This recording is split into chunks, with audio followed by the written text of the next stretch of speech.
আবার আজও চলে এলাম তোমাদের সামনে লাঞ্চ বক্স প্যাকিংয়ের একটা ভিডিও নিয়ে। তো নমস্কার, আমি নির্মিতা। আপনারা সবাই কেমন আছেন? আশা করি খুব ভালো আছেন, সুস্থ আছেন। তো দেখো, এদিকে ডাল করেছি, পটল ভাজা, আর একটা করেছি মানে বাঙালির সব থেকে প্রিয়, সেটা হচ্ছে এই যে শুক্তো। তো এই সময় গরমকালে শুক্তোটা খেতে ভীষণ ভালো লাগে, আর সজনে ডাঁটা এগুলো পাওয়াও যায়। তো চলো, লাঞ্চ বক্স আমার রেডি হয়ে গেছে, আমি এবার প্যাকটা করে দেবো।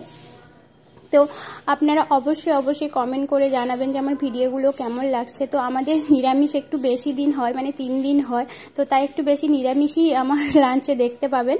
তো চলো, আর এই ছোট্ট পুচকুটাতে দিয়েছি একটা ছোট কাঁচা লঙ্কাও খায় না, আমি জাস্ট দিয়ে দিই এর মধ্যে। তো অবশ্যই মানে এই ছোটোটা দেওয়া হয়। আজকে যেহেতু এটা হচ্ছে আমার শুক্তো দিয়েছি বলে আমি তাই লেবু দিলাম না, নাহলে এটার মধ্যে আমি লেবুই দিই। তো চলো, তোমরা সবাই ভালো থাকবে। আর এদিকে টিফিনের জন্য রুটিও রেডি। আজকে